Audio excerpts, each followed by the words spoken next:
continuar nuestro estudio en la carta a los Romanos, en el versículo 17 del capítulo 11. Leemos en el nombre del Padre, del Hijo y de su Santo Espíritu. Pues si algunas de las ramas fueron desgajadas, y tú siendo olivo silvestre, has sido injertado en lugar de ellas, y has sido hecho partícipe de la raíz y de la rica savia del olivo, no te jactes contra las ramas. Y si te jactas, sabe que no sustentas tú a la raíz, sino la raíz a ti. Pues las ramas, dirás, fueron desgajadas para que yo fuese injertado. Bien, por su incredulidad fueron desgajadas, pero tú por fe estás en pie. No te ensoberbezcas, sino teme, porque si Dios no perdonó a las ramas naturales, a ti tampoco va a perdonarte. Mira pues la bondad y la severidad de Dios. La severidad ciertamente para con los que cayeron, pero la bondad para contigo, si permaneces en esa bondad. Pues de otra manera, tú también serás cortado. Oramos, Padre, en el poderoso nombre de tu Hijo amado Jesucristo. Agradecemos hoy, Señor, por tu palabra que ya hemos leído. Agradecemos por las promesas. Agradecemos, Señor, por tus ricas y abundantes bondades para con tu pueblo.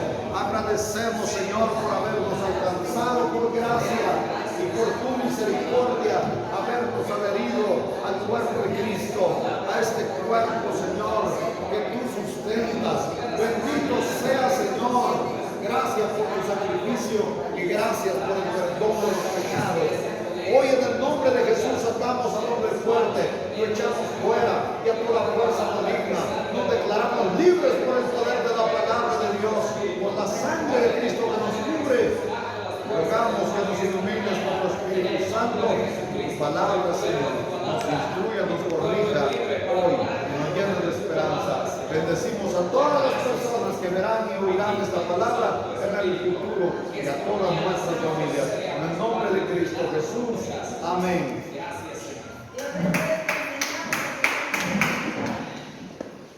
Gloria a Dios. Bendito el nombre de nuestro Señor Jesucristo. El último versículo que estudiamos es el 16 del capítulo 11. Y dice, si las primicias son santas, también lo es la masa restante. Y si la raíz es santa, también lo son las ramas. Este versículo hace alusión a lo que está escrito en el versículo 21 de Números capítulo 15. Que dice, de las primicias de vuestra masa daréis al Señor una ofrenda por vuestras generaciones.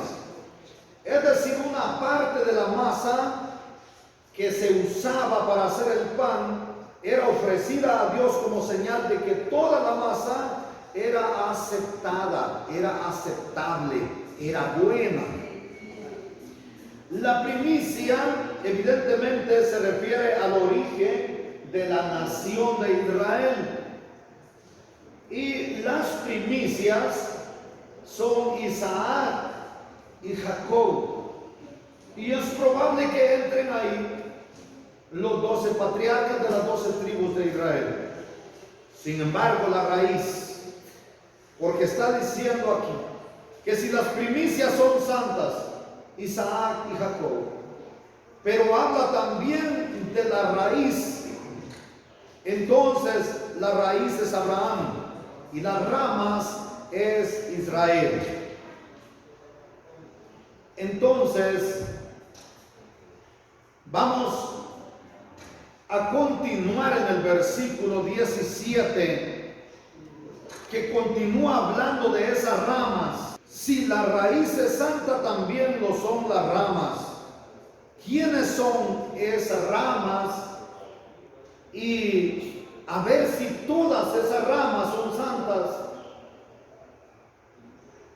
En el verso 17 continúa diciendo, pues si algunas de las ramas fueron desgajadas, algunas de las ramas fueron desgajadas, ¿Sabe usted qué es desgajar? Sí, lo que hizo el hermano Víctor, tomar una rama y sacarla por la fuerza del tallo o del tronco. Y tú, siendo olivo silvestre, has sido injertado en lugar de ellas. ¿Qué es injertar? Colocar, cortar la rama original, hacer una incisión a ambas, pegar una con otra y adherirla con algo. Imaginamos con una cinta adhesiva. Tú, siendo olivo silvestre, has sido injertado en lugar de esas ramas del olivo real. Has sido hecho partícipe de la raíz y de la rica savia del olivo real. Ahora nos damos cuenta que nosotros, la iglesia de Jesucristo, recibimos muchísimos beneficios debido a la nación de Israel. Pero todos los beneficios que nosotros hemos recibido, hay un precio que se ha pagado. Dicho en otras palabras, los protagonistas de la Biblia, los protagonistas del Evangelio y especialmente Cristo, han pagado un precio muy alto pagó Jesucristo. Así que usted vale un alto precio, usted vale la sangre de Cristo, pero también el sacrificio, la determinación de aquellos hombres pregoneros del Evangelio. Aquí Pablo cambia la figura, pero continúa ese pensamiento de las Escrituras. Dice el olivo. El olivo es una figura de la nación de Israel. Nosotros lo encontramos en Jeremías, nosotros lo encontramos en Oseas, y hay otros muchos pasajes de la Biblia que nos hablan acerca del olivo y se refiere netamente a Israel. Si queremos fundamentar fehacientemente acerca de que el olivo se refiere a Israel, porque si está diciendo que nosotros, los que fuimos alcanzados por gracia, somos semejantes al olivo silvestre, entonces tenemos que tener el fundamento en la Biblia que Israel es el olivo real. Vamos a ver Jeremías 11:16, luego miramos Oseas 14:5, y dice Oseas 14:5: yo seré a Israel como rocío, Israel florecerá como lirio y extenderá sus raíces como el Líbano. Se extenderán sus ramas y será su gloria como la del olivo, y perfumará como el Líbano. Jeremías 11:16: olivo verde, olivo hermoso en su fruto y en su parecer. Llamó Jehová tu nombre, pero al son de un recio estrépito hizo encender fuego sobre él y se quebraron sus ramas. Habla de ese desgajamiento de las ramas. Fueron desgajadas las ramas. Dice que esto se da a son o a través de un recio estrépito, que desciende fuego sobre ese olivo y se quebraron sus ramas, se desgajaron sus ramas. Cuando comenzamos a leer este versículo,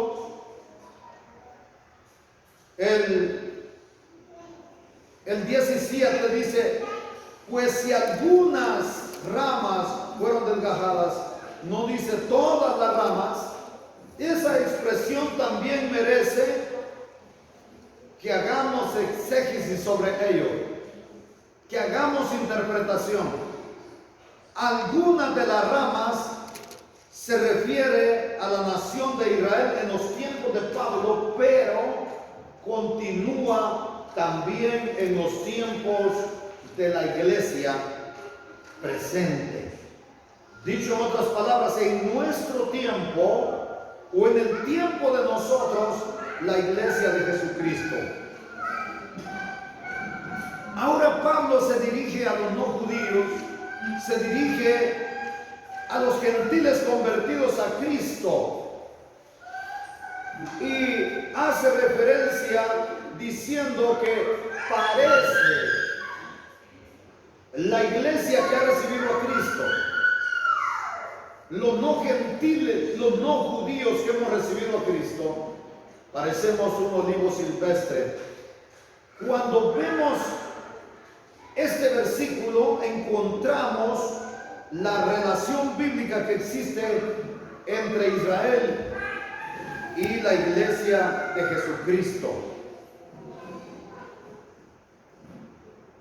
Dicho en otras palabras, la iglesia de Jesucristo,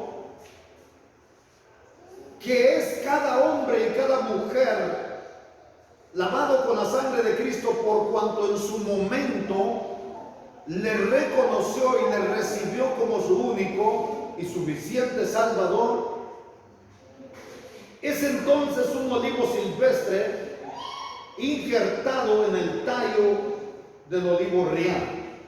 La acción de injertar es algo que contra naturaleza, o es algo que va contra la naturaleza.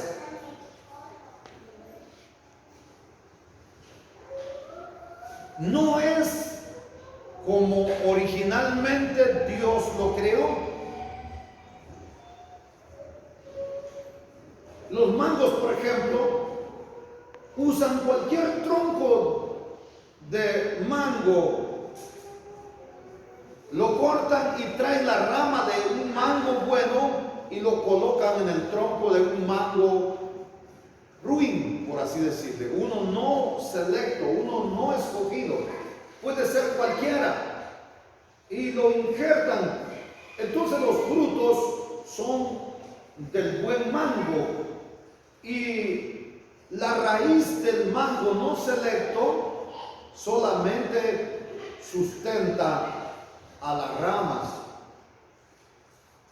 Entonces, originalmente o genuinamente, para poder injertar, entonces lo bueno es injertado en lo aparentemente malo o en lo silvestre. Pero aquí es al contrario. Aquí son las ramas del olivo silvestre las que se injertan en el tallo del buen olivo.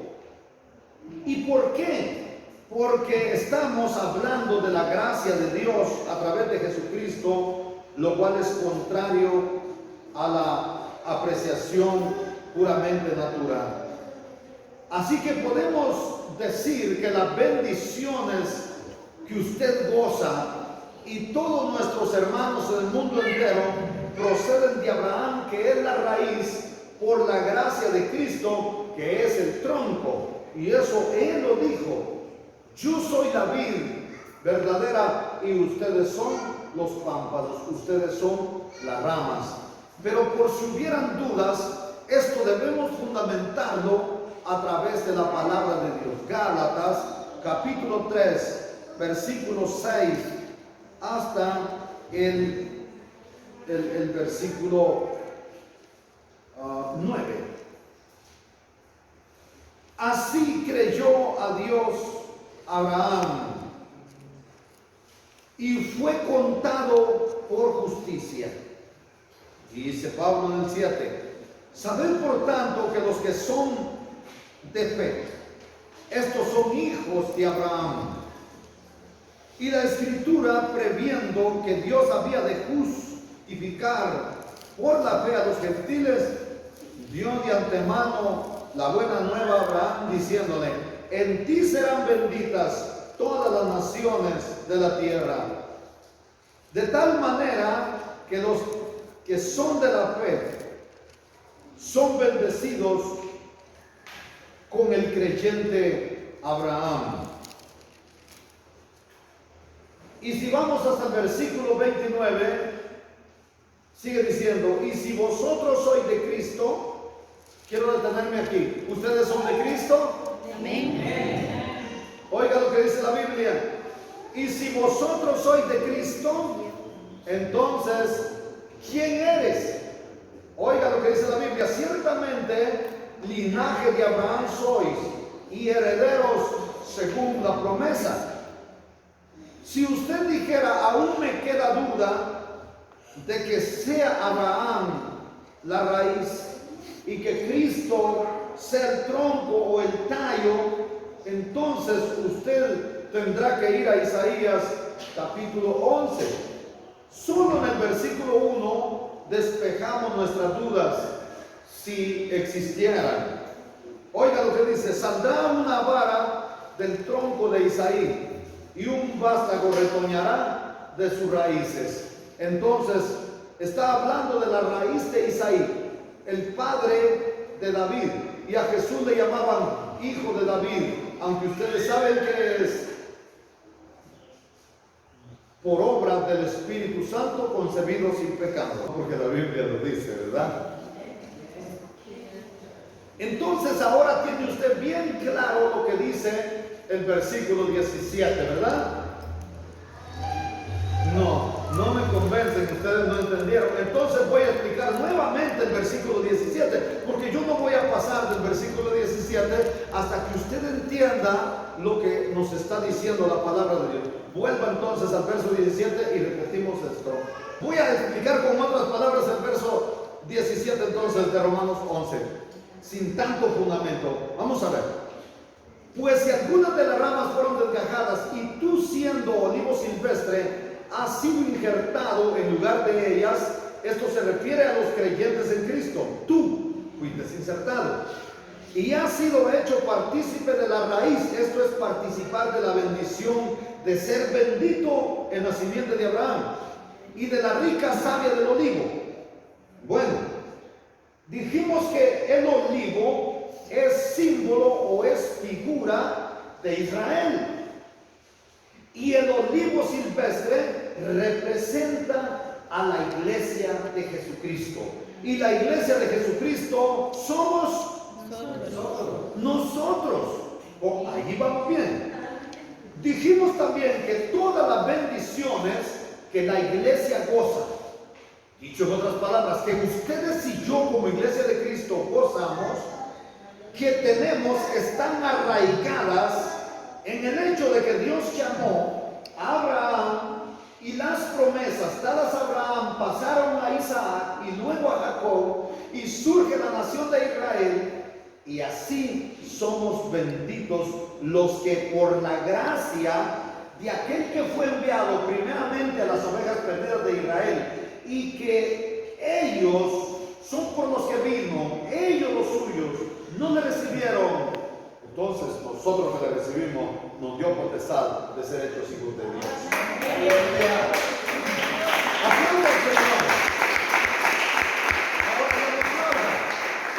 Ahora demuéstreme que me entendió. ¿Alguien quiere explicarme lo que acabo de decir?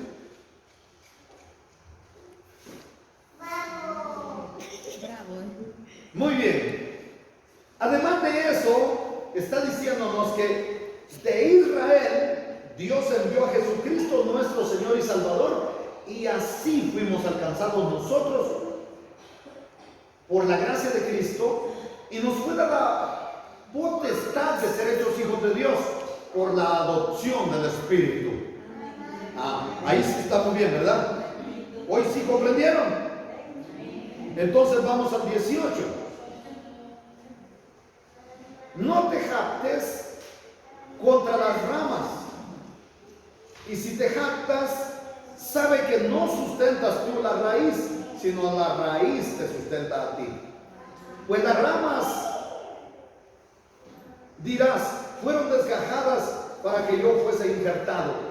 Eso es lo que les está diciendo aquí Pablo, que corrían ese peligro, que no se jactaran, porque así como habían sido desgajadas aquellas ramas del olivo real y colocadas ellas como ramas del olivo silvestre, en un momento Dios podía también desgajar nuevamente esas ramas que habían sido injertadas contra la naturaleza y volver a injertar las ramas del olivo real. Es decir, si los gentiles, los no judíos, que fuimos alcanzados por gracia, no desviamos, entonces Dios tiene misericordia nuevamente de su pueblo y nos deja a un lado de nosotros, y de hecho eso dice la palabra que va a suceder. Adelante dice que cuando termine la plenitud para los gentiles, Dios volverá a tener misericordia.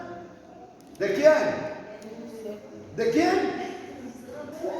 Dice Pablo, cuando termine la plenitud de los gentiles, Dios volverá a tener misericordia de su pueblo, porque Dios lo endureció.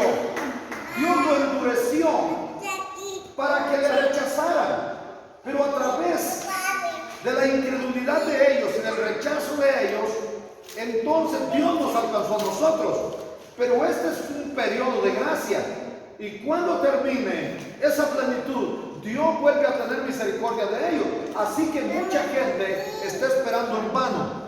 Hay muchos que creen que cuando sea arrebatada la iglesia de Jesucristo, vendrá el anticristo y le pasará preguntando: hermano Israel Cáliz, ¿usted se quedó? Sí. ¿Me adora? No, yo no te adoro. ¿Y por qué? Porque sos bestia a la vez. Ah, bueno, entonces ponga la cabeza aquí y se la van a cortar y él se va a salvar. Eso es mentira. Los gentiles no gozan de ese privilegio. Eso es para el pueblo de Israel, porque ellos no recibieron a Jesús. Ellos no entendieron el tiempo de su visitación. Ellos rechazaron a Cristo. No aceptaron al Cordero que hizo el sacrificio por ellos. Entonces ellos, como no recibieron a Cristo, entonces recibirán al que viene en su propio nombre del Hijo Cristo. Pero luego se darán cuenta que ese no es Cristo y lo rechazarán. Entonces los decapitarán. Y estos, por cuanto son valientes, se les llamará vencedores, y ellos así podrán ser alcanzados. Pero los gentiles no, porque por ustedes y por mí murió Cristo. Y si ustedes y yo podemos hacer nuestro propio sacrificio, entonces invalidaríamos el sacrificio de Cristo. ¿Cómo es posible que usted piensa que puede perder esa cabeza llena de confusión que muchas veces ha tenido para salvarse? No, usted no puede hacer nada por su salvación. Usted solo es salvo por la gracia de Cristo, y si no aprovecha este momento, usted se queda en la gran tribulación y el anticristo va a hacer lo que quiera con usted. Las plagas van a acabar con usted y luego irá a castigo eterno, eternamente. La oportunidad que los gentiles tienen es ahora, y ustedes son gentiles. ¿O son ustedes judíos? No, ustedes son gentiles, que estábamos fuera de la promesa, estábamos en el monte, éramos olivos silvestres. Nosotros no éramos el olivo real, pero ahora no hay diferencia. Todos ahora, judíos y no judíos, podemos venir a los pies de Cristo y recibirle como nuestro único y suficiente Salvador, y tenemos las promesas ahí. Entonces no puedo andarse jactando, ¿verdad? Porque si lo haces, sabe que tú no sustentas a la raíz, sino la raíz te sustenta a ti. Pues las ramas, mira, fueron desgarradas y yo fui injertado, yo fui puesto en lugar de aquellos porque yo soy mejor. Nadie ha logrado nada nunca porque tenga mérito. Pablo estaba preocupadísimo por aquellas ramas que habían sido desgajadas, pero también Pablo reconoce a su vez que estas fueron desgajadas por su incredulidad, que fueron desgajados por su rebeldía, pero también que fue con un propósito. ¿Cuál fue el propósito? ¿Cuáles fueron las razones? En la enseñanza anterior dijimos que fue para alcanzarle a usted, fue por misericordia, fue por amor a ustedes. Así que Abraham es la raíz y las ramas Israel, pero algunas fueron desgajadas, porque siempre hay un remanente, como lo vimos en la enseñanza antepasada, ¿verdad? Entonces la persecución al pueblo judío es una de las evidencias de que esto es real. Las ramas o Israel fueron desgajadas para que el olivo silvestre sea injertado, es decir, la iglesia. ¿Han comprendido esto? Amén. ¿Usted por qué está aquí? ¿Porque es mejor que Israel? No. Entonces, ¿por qué está aquí? Gracias. ¿Ah? Por la misericordia de Dios. Por la misericordia de Dios. ¿Por qué más? La voluntad de Dios. ¿Por qué más? ¿Por qué fue alcanzada usted? ¿Por qué fue alcanzado usted? ¿Ah? No entendía ya. ¿Ah? Por gracia. Por la gracia de Jesucristo. ¿Y cómo es que fueron expiados sus pecados? ¿Ah? ¿A través de qué? ¿Cómo? De la sangre de Cristo que fue derramada en la cruz, a través del sacrificio de Jesucristo. Así es. Entonces, ¿de qué se puede jactar? ¿De qué nos jactamos nosotros? De nada. Todo lo que tenemos, todo lo que gozamos es por la gracia de Jesucristo. A Él entonces se debe usted en obediencia, en agradecimiento, en esa gratitud. Entonces, ¿por qué muchas veces nosotros no somos agradecidos? Tenemos que ser agradecidos. Vamos al verso 20. Bien. Y esa palabra, ¿por qué está ahí en punto y coma? Bien. ¿A qué se refiere? Tenemos que saber por qué Pablo dice bien. Y ahí hay un punto y coma. Significa entonces que Pablo admite la declaración procedente. Eso significa bien. Pero a su vez está negando la premisa o la premisa sobre la cual es hecha. ¿Cómo entendemos esto? En otras palabras, Pablo admite que Israel fue desgajada debido a su incredulidad y debido a su rebelión, pero deja plenamente establecido que eso ha sido por gracia de Dios, que la iglesia está firme, que la iglesia está perseverante. ¿Qué podemos decir a esto? Que usted que es creyente en Jesucristo no está de pie delante del Señor porque usted sea merecedor de algún mérito por su carácter, porque pertenece al monte de la presencia de Dios, o los que hacen alarde de la misión a la que pertenecen. No. O por un carácter moral que pueda tener la persona por ser axiológica. Sencillamente es por nuestra fe en Jesucristo. Y si esto es así, cuando una persona no judía o un gentil no confía en Dios, entonces está en la misma condición de las ramas que fueron desgajadas. No tiene ninguna esperanza. Así que nosotros tenemos que ver esto también como una amonestación cristianos. Y en el siguiente verso encontramos esa advertencia taxativa. Y dice el verso 21, porque si Dios no perdonó a las ramas naturales, a ti tampoco te perdonará. Vamos a decirlo de otra manera. Y si Dios no perdonó al olivo real, ¿por qué te iba a perdonar a ti que eres una rama silvestre? Entonces, ¿qué es lo que tiene que tener en cuenta la iglesia? Que Dios no va a permitir que una persona pretenda ser evangélica y viva como mundana y luego pretender entrar al reino de los cielos. Tiene que hacer las cosas bien. Tiene que ser verdaderamente evangélico.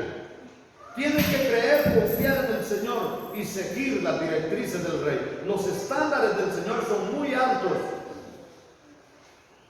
Muy altos. Y tenemos que observarlos. Tenemos que encuadrar. Para ser salvo, no, porque somos salvos.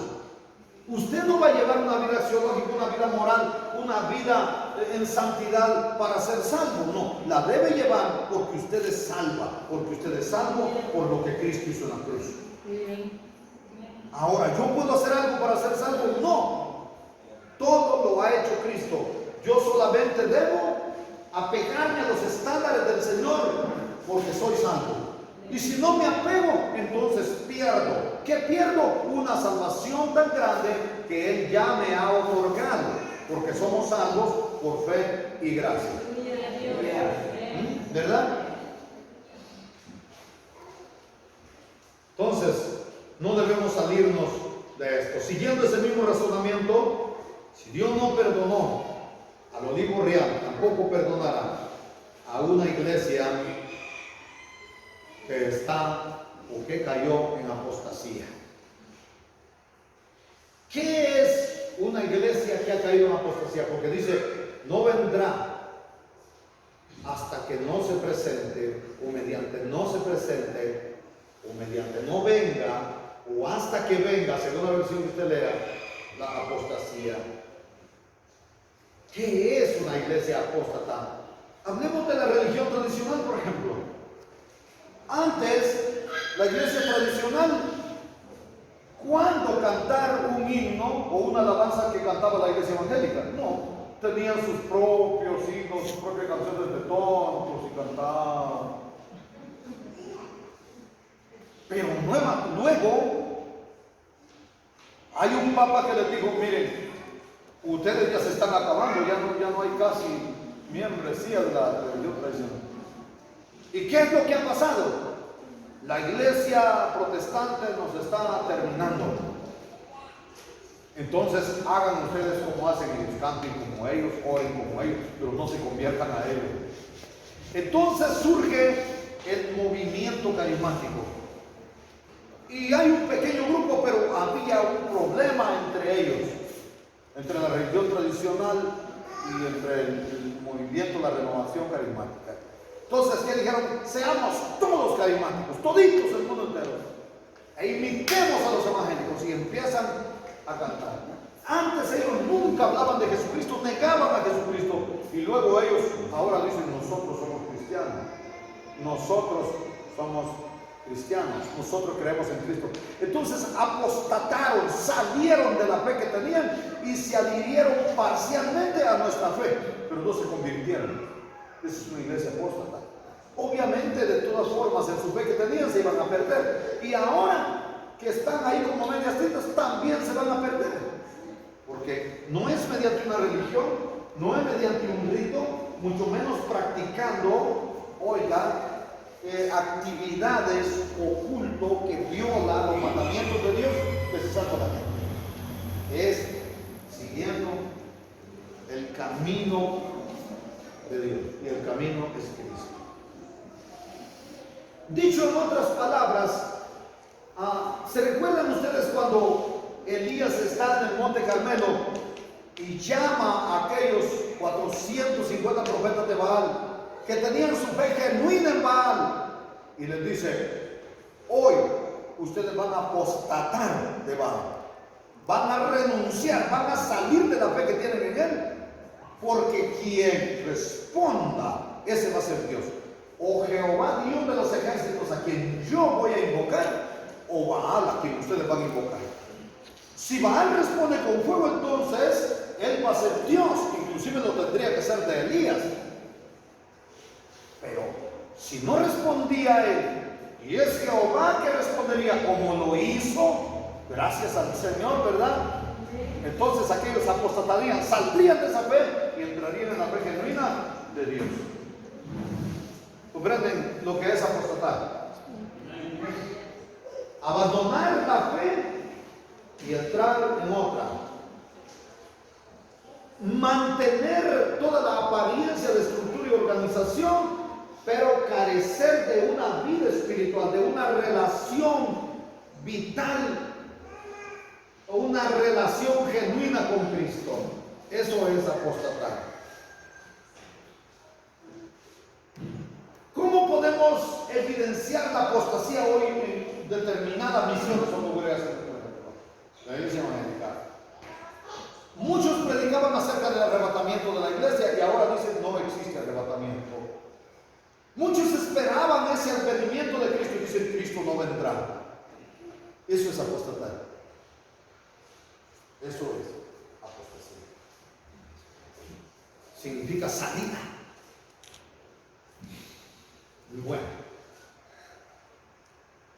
¿Hay algún ejemplo en la Biblia? Sí, Apocalipsis capítulo 3, ahí encontramos a ambas. Por ejemplo, solo en el capítulo 3, ahí encontramos la iglesia que estaba en Filadelfia y la iglesia que estaba en la Odisea.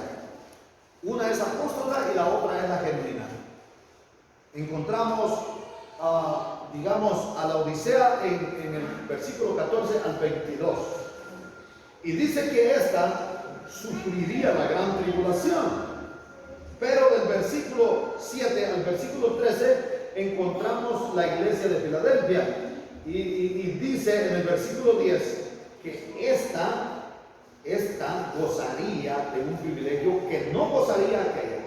Mientras que la iglesia de la Odisea iba a sufrir las consecuencias de la gran tribulación por cuanto había apostatado de su fe, entonces la iglesia de Filadelfia, o el que estaba en Filadelfia, por cuanto había guardado la palabra de la paciencia, entonces Dios le guardaría de la hora de prueba que iba a venir sobre el mundo entero. Pero ¿por qué? Porque se había mantenido firme, había sido paciente, había esperado al Señor.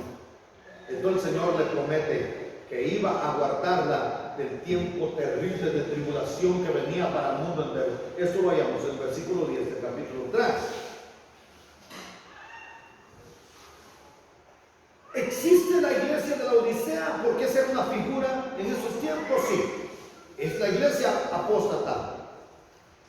¿Existe la iglesia de Jesucristo, la original, la genuina, la que perdura en los mandamientos del Señor hoy día? Sí, está integrada por todos los creyentes en Cristo, que confiamos en nuestro Señor Jesucristo, que le recibimos como nuestro único y suficiente Salvador y que creemos que la palabra de Dios debe ser predicada y por ende escuchada por todas las personas sobre la faz de la tierra, para que luego se cumpla Mateo 24:14, que dice: y será predicado este evangelio del reino para testimonio a todas las naciones. Y entonces será el fin. ¿Cuál es entonces el espíritu de esta palabra? Porque el otro día vi un comentario ahí en Facebook, decía: ay, es que Cristo no ha venido porque muchos de nuestra familia no han venido a los pies de Cristo. Mucha gente en pecado, mucha gente está hundida en su maldad y no han venido a Cristo, y por eso el Señor no ha venido. ¿Eso no es cierto? Cristo no ha venido porque el mundo esté perdido, porque haya millones de personas que no quieren venir a los pies de Cristo. Esas personas se van a perder. De todas maneras se van a perder porque no quieren venir a Cristo. Cristo no ha venido porque muchos no han oído todavía el Evangelio. Pero una vez he oído el Evangelio por todas las personas, para que no tengan excusa, ¿verdad? Entonces vendrá el fin. Nadie se va a ir sin tener su visitación, sin tener la oportunidad. Así cuando mueran por los juicios en la gran tribulación, no van a tener excusa cuando lleguen allá, cuando se presenten ante el tribunal de Dios y sepan que lo que estaban esperando, ay, que me corten la cabeza. No le van a cortar ninguna cabeza. ¿Para qué quieren la cabeza de nosotros? No, no le van a cortar nada. Ya estaba asustada mi hermana Preverita, ¿no? No, porque usted se va a ir en el arrebatamiento, ¿verdad? ¿Esa es la fe de usted? ¿Se va a ir cuando Cristo venga por su iglesia? ¿Está lista? Claro, sí, así es. ¿Por qué preocuparme? Manuel, te van a cortar la cabeza del anticristo. A mí no va a cortar nada, yo estoy listo para ir con Cristo, ¿verdad? Ya no voy a esperar al anticristo. Muy bien. Entonces, ¿qué pasará con la iglesia de Jesucristo? Nosotros los que estamos esperando ese día. Hermana y hermano, perdónenme, pero aquí sí voy a hablar en segunda persona. Dicen algunos estudiosos, que esa iglesia será reunida y recogida por Cristo y que no pasará la gran tribulación, que no sufrirá consecuencias de la gran tribulación. Estas no son palabras mías, yo no creo eso. Oigan, hermano, entonces ¿qué usted cree? Sencillamente que usted debe ser probada, que usted debe ser probado como el oro. Y el fundamento bíblico, al abrirse el sexto sello, y en Mateo 24, 29 en adelante, dice la Biblia que la iglesia es arrebatada en un momento muy oscuro para la iglesia, en un momento de persecución. Comienza la gran tribulación, hay un gran terremoto, hay densas tinieblas, y en ese contexto es cuando aparece la señal del Hijo del Hombre y manda a los ángeles a las cuatro partes cardinales, a los cuatro vientos, a traer a sus escogidos. Usted va a estar en un momento de persecución, y la persecución ha comenzado la persecución. Todas las cortinas de humo que usted ve que hacen en los gobiernos es para que usted no se dé cuenta que se están sentando firmemente las bases de un gobierno mundial que perseguirá a la iglesia de Jesucristo. En menos de un año la iglesia puede estar perseguida de muerte y para muerte por los gobiernos. En menos de un año. Ustedes, en menos de un año, puede que no podamos reunirnos, o si mucho un par de años, según cómo vemos los avances de las bases del gobierno mundial. La iglesia va a ser perseguida. Y en ese momento de persecución, a muchos de ustedes, a mí seguramente me van a matar esos ingratos, porque yo no me les voy a rendir. Muchos de ustedes, ay sí, bestiecita, aquí pónganme la marca, aquí pónganmela, aquí me queda mejor. Le van a poner la marca. Yo días que quería hacerme un lunar aquí pónganmela, miren. Yo ya les conozco. Mucha gente, ustedes se deben con cualquier cosita. Ay, me voy porque el hermano es muy duro para predicar. Y si no aguanta una predica, ¿qué va a aguantar usted cuando le enseñe la colima? Y si dice, ay, sí, córtenme, por gusto se la van a cortar. Dijo Pablo, si yo entregara mi cuerpo para ser quemado, de nada sirve, dijo.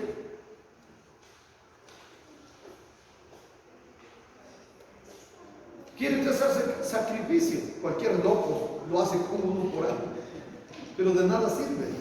¿Sabe qué haga usted? Sacrifique la carne, apártese del pecado, apártese de la maldad.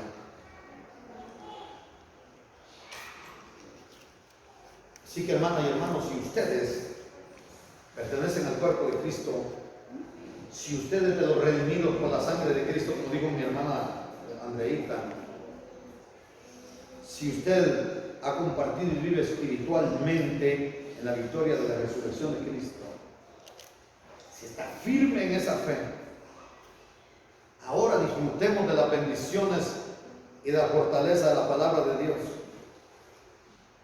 porque hay una promesa de restauración para Israel en el milenio, pero ustedes no formarán parte de ella. El siguiente verso, que es el 22, comienza considerando un evento que trae gran bendición en el futuro y dice: mira pues la bondad y la severidad de Dios. La severidad ciertamente para con los que cayeron, pero la bondad para contigo si permaneces en esa bondad. Pues de otra manera tú también serás cortado. Entonces hay dos ejemplos aquí. Israel, que fue desechado porque transgredió, porque cayó. Entonces aquí se revela la severidad de Dios. ¿Qué es la severidad de Dios? La dureza de Dios, la mano firme, los juicios firmes de Dios. Pero para nosotros los gentiles que nos hemos convertido a Cristo, hemos visto la bondad, la benevolencia, ¿verdad? La misericordia del Señor. Estos dos aspectos tienen que ser revelados en la iglesia y tienen que saberse que hay juicio de Dios frente al rechazo a Cristo y contra el pecado, pero la gracia de Dios hacia ustedes y a mí que confiamos en Cristo y a todos aquellos que están fuera pero que van a venir confiando en Cristo. Entonces es la gracia de Cristo la que se introdujo a usted, la que me introdujo a mí a la familia del Señor, ¿verdad? Y por eso estamos gozando de tantos privilegios. Hermana y hermano, es necesario también que haga yo notar al leer este versículo que durante este periodo de 2000 años la iglesia de Jesucristo también lamentablemente está fracasando, no como Israel, sino más, porque han cogido el mal empleado. Verso 23: y aún ellos, si no permanecen en incredulidad, serán injertados, pues poderoso es Dios para volverlos a injertar. Esto ya lo explicamos. Así que si Dios aceptó a los no judíos que no tenían ningún mérito, de la misma manera pudo hacerlo, ¿verdad?, con los judíos que no tenían tampoco ningún mérito, pero escogió, valga la redundancia, escogerla a usted, escogerme a mí. Entonces aquí es la clave: serán injertados. Eso significa que va a suceder, van a ser injertados nuevamente cuando termine la plenitud de ustedes y de mí. Y volverlos, son palabras clave, restaurará nuevamente a Israel. El Antiguo Testamento lo declara en Jeremías capítulo 23. Y le vamos a dar lectura a estos versos y hasta aquí terminamos. No explicaré nada, solo le voy a dar lectura para que usted sepa que Israel será restaurado en el futuro. Dice así, verso 3: y yo mismo recogeré el remanente de mis ovejas de todas las tierras a donde las eché. Israel será reunido en su tierra. Y las haré volver a sus moradas. Israel volverá a su tierra. Crecerán y se multiplicarán. Y pondré sobre ellas pastores que las apacienten. Y no temerán más, ni se amedrentarán, ni serán menoscabadas, dice Jehová. Verso 5 del capítulo 23 de Jeremías: he aquí que vienen días, dice Jehová, en que levantaré a David de renuevo justo, y reinará como rey, el cual será dichoso y hará juicio y justicia en la tierra. En sus días será salvo Judá, e Israel habitará confiado. Y este será su nombre con el cual le llamarán Jehová, justicia nuestra. Por tanto, he aquí que vienen días, dice Jehová, en que no dirán más: vive Jehová, que hizo subir a los hijos de Israel de la tierra de Egipto. ¿Qué será lo que dirán entonces? Verso 8: sino, vive Jehová, que hizo subir y trajo la descendencia de la casa de Israel de la tierra del norte y de todas las tierras a donde yo las había echado, y habitarán en su tierra. He llegado al final de la enseñanza del día de hoy. ¿Alguien tiene alguna pregunta?